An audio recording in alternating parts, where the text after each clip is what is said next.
Hello, is this the home of Rudolph Ovalle Garcia? Yes, it is. The reason I say this is I got a card in the mail from him, and he said to call, and I just thought I'd just a call. Yes, indeed. He's outside, I believe. Can you hold on a moment? Mm-hmm. Sure. Thank you. Mrs. Fagiani. How are you? Well, not too bad. I don't know whether you know of me. I think I do, but I'm not sure. I feel as though when you mentioned this Lenore Stearns estate, Yes. I feel as though when that was sort of like in the headlines, I feel as though there was somebody named Garcia who was working on the ranch. Yes. Was that you? Yes. Uh-huh. Not only that, but several years back in the 70s, I made an attempt to lease the bar that you have on Main Street through Brian Silver. You made an attempt to lease the bar? Yeah. You know, your building that you have on Main Street? Oh, I don't remember that he ever mentioned it. Yeah, well, at one time I was trying to lease it from you.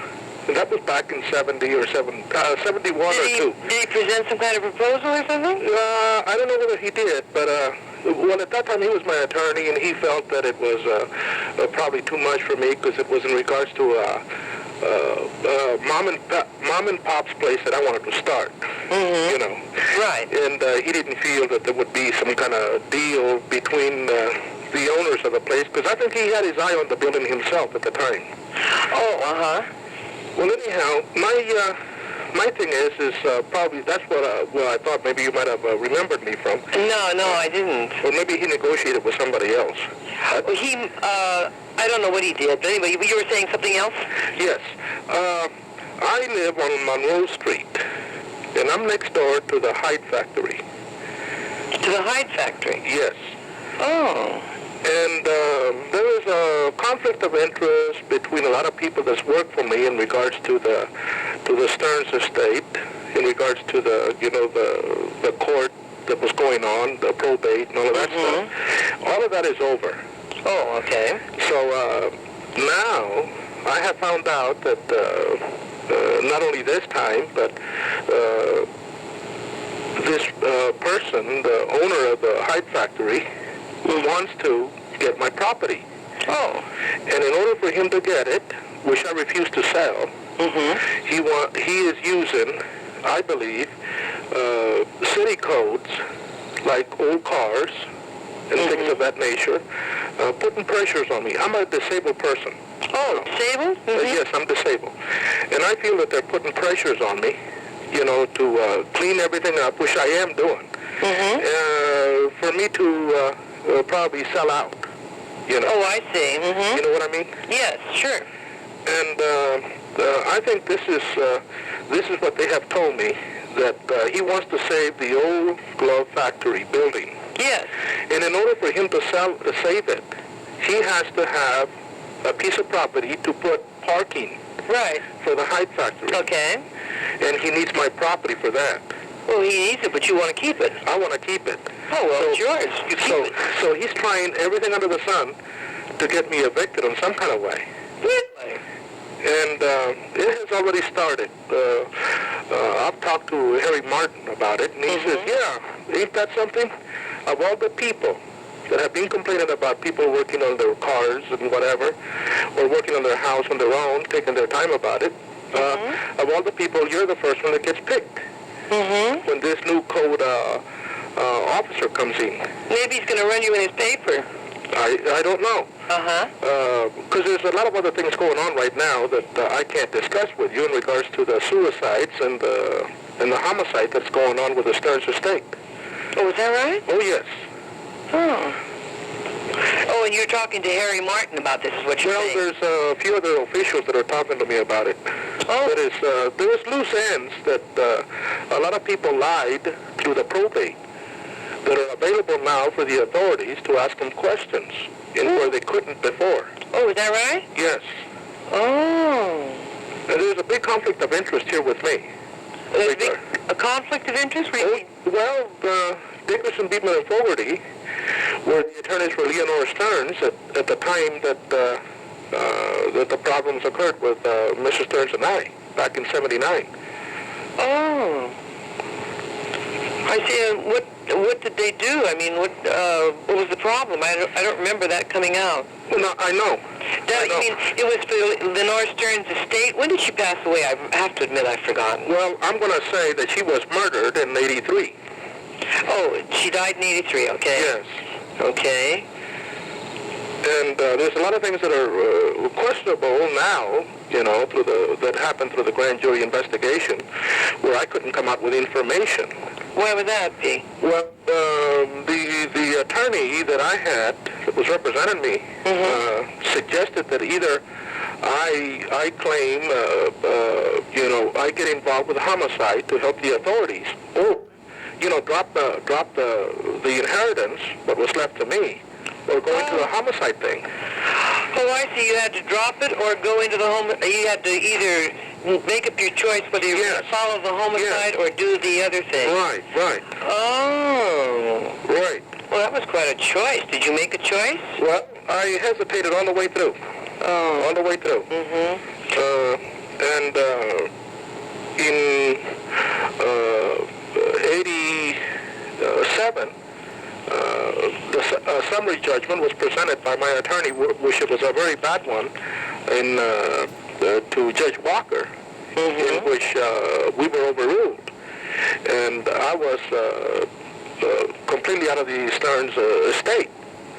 Oh, you mean just left out is what you said? Yes. Mm-hmm. I didn't have enough proof, that my attorney didn't present enough proof.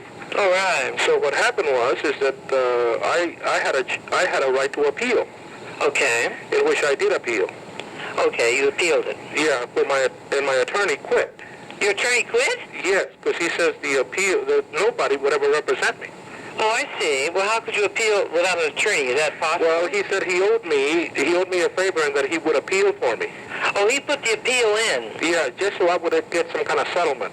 I see. Because there was so much money involved in the Leonore Stearns estate that if I appealed, it would take 3 years and all the monies would be tied up. Oh, I see. And they would have to settle with me. Oh, so what'd you do?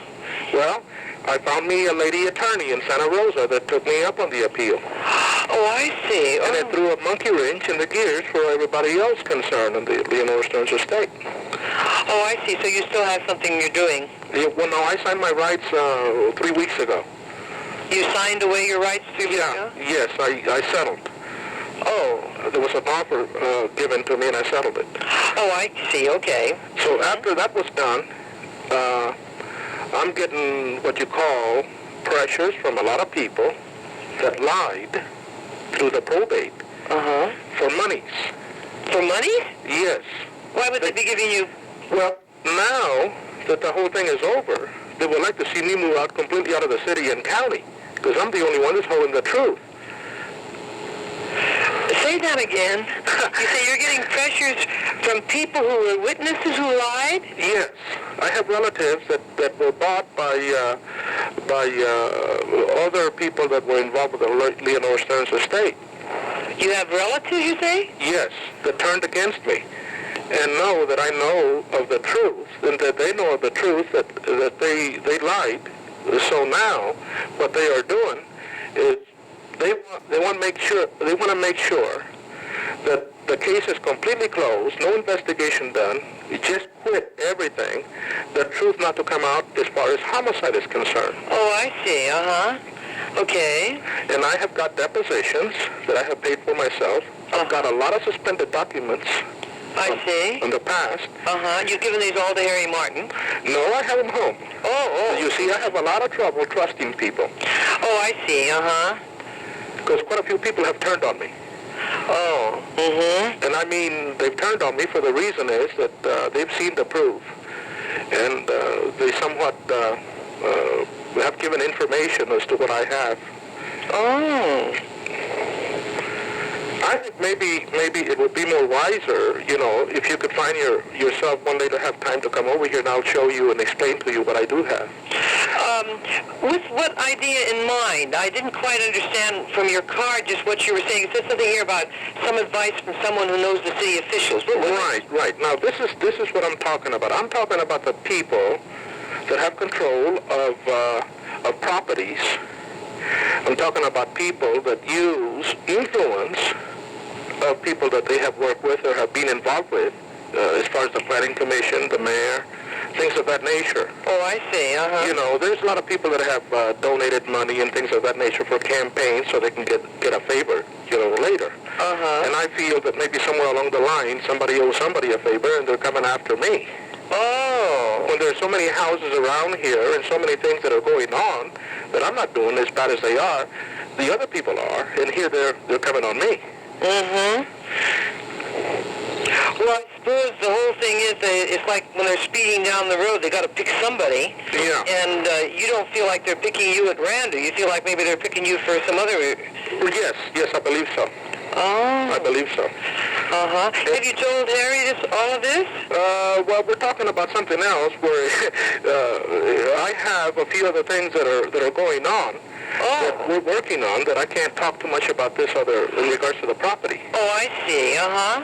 So, what you're saying then is, what about this business of someone who knows the city officials? What are you saying then? Well, what I want to know is, if I was to show you, and I have heard many rumors that are in your favor that are good, that you do know something about some of the things that the planning commission does and the mayor. And you mean the operation of it or something? Yeah, something like that. Mm-hmm. You know something about it to where I'm new at it.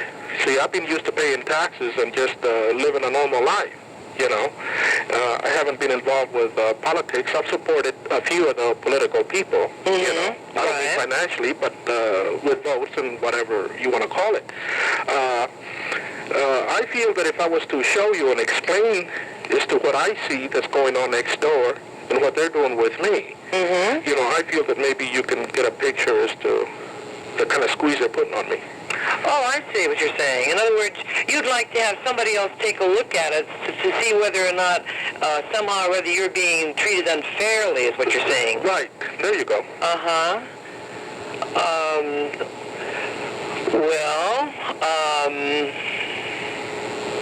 You live right down by this, hmm? Yes, I live right next door to the new hide factory. Right next door. Right next door.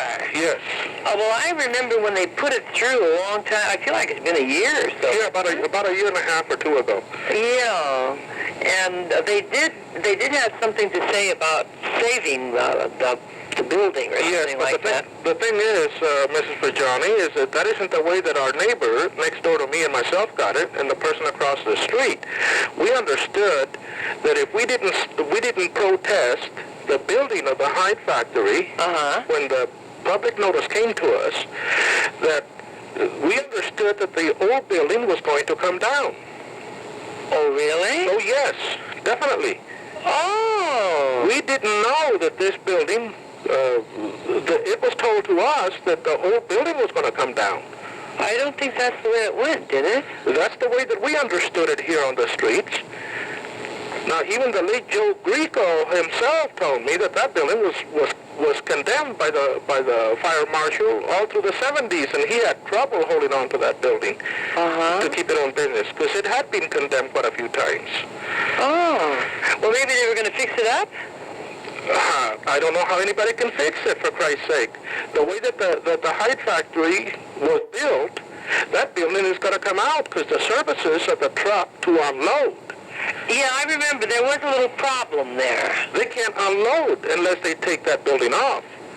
Oh, So now they've got the problem right. They're looking at the problem. They can't unload unless they knock off my house. Your house? Yeah, if they use my house for a parking lot, they can unload everything on a small back door that is in the corner of my property. Oh. Well, that's a funny one. You almost have to look at it yourself in order to... It's kind of hard to draw a picture over the phone. Oh, I'm sure. Okay, well, I just wanted to return your call. What you're saying is you just like to have somebody take another look at it. Yes, I like somebody else's opinion on it. Well...